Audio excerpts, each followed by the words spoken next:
Alright! Alright! What a wonderful good morning na po na to dihang dapita, no? A fish cage adventure mo. Gyapon kinabuhi na to. Usa ka uyamot nga mangingisda argitawon tani, no? Pero kumbati gyapon kayo, no? Bahala na mo singana tong style ka na nga pamana perminti tirada babasa gwapo lang kita lang taon sa tong witsot. Chuy chuy. So karon dai, no?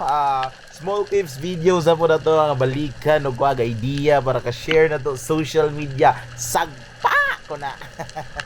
So karon na, no, fish cage adventure nitong tirada dirin dapita, no, nag-drop na dahil tapos sa mag-drop with it, no, dapat relax perminti nga to ang panglawas, no, nya ato lang sa pong pamatio ng kailaluman sa dagat to. Napunta diretso ba madere sige tawag na tong atos ang anaro na tong kuglingon kasi tamad to sa mga laglom or mga limit ra pod na to nga mga deepness dia, no, hana tirada na to nya pag abot diri silalom gamitan na nato na kana mga hunting techniques and skills baka nang natin mga dusting nato scratching naapot yung mga fish calling sa mani gitukoy na ko ay hinduo lay dapite klaro na yung kaya na basta ingon na, no, pagtira pilok tirada ni hinahinay ni tagsaka, no, atong pagus pagut ana tong tension sa line para hindi mo po magubot-gubot kaya kapoy na po sig balik-balik, no, mag-retrieval na po.